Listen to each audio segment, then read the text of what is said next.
ஒரு நாள் உங்க மூச்சு நின்றுவிடும், உங்க கண்கள் மூடப்படும், உங்க வாழ்க்கை முடியும். ஆனா அதுதான் ஆரம்பம். மரணம் வந்த அந்த நொடி நம்ம ஆன்மா உடலிலிருந்து பிரியும். நம்மை சுற்றி நம்ம குடும்பம் இருப்பாங்க, ஆனா நமக்கு அவர்களால் உதவ முடியாது. நம்மை கப்ரில் வைப்பாங்க. இருள், அமைதி, தனிமை. அந்த நொடியில் நம்ம வாழ்க்கை முழுக்க செய்த அமல்கள்தான் நம்மோடு இருக்கும். அந்த நேரம் 2 மலக்குகள் வருவார்கள். அவர்கள் கேட்பார்கள், உன் இறைவன் யார்? உன் மார்க்கம் என்ன? உன் நபி யார்? நம்ம வாழ்க்கையில் எப்படி வாழ்ந்தோம்? அதுதான் அந்த பதிலில் தெரியும். ஒரு நல்ல மனிதன் சரியான பதில் சொல்வான். அவன் கப்ர், விசாலமாகும், நூறால் நிரம்பும். அவனுக்கு சொர்க்க வாசனை வரும், அமைதி கிடைக்கும். ஆனா ஒரு தவறான வாழ்க்கை வாழ்ந்தவன், அவன் பதில் சொல்ல முடியாது.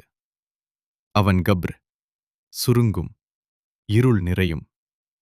அவனுக்கு தண்டனை ஆரம்பமாகும். நினைச்சுக்கோங்க, இந்த வாழ்க்கை டெம்பரரி. நம்ம செயல் நம்ம கப்ரு வாழ்க்கையை தீர்மானிக்கும். நாளை மரணம் வந்தால் நம்ம தயாரா? நம்ம பதில் சொல்ல முடியுமா? இப்போ நீங்க சிரிச்சுக்கிட்டு இருக்கலாம். ஆனா அந்த கப்பர் இருளில் நீங்க தனியா இருக்க வேண்டிய நாள் வரும். நம்ம குடும்பம், நண்பர்கள் எல்லாரும் நம்மை கப்ரில் விட்டு போயிடுவாங்க. அந்த நேரம் நம்மோட வர்றது நம்ம அமல் மட்டும்தான். நமக்கு இன்னும் நேரம் இருக்குன்னு நினைக்கிறோம். ஆனா மரணம் எப்போ வரும் என்று யாருக்கும் தெரியாது.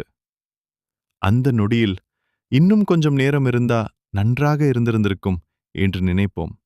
ஆனா அது முடியாது. ஒரு நாள் நம்ம வாழ்க்கை முடியும்.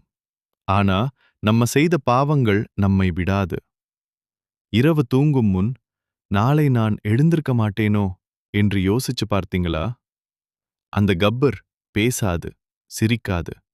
நம்ம செயல் மட்டும் பேசும். நம்ம வாழ்க்கை ஒரு பயணம் மாதிரி. கப்பர் தான் முதல் நிறுத்தம்.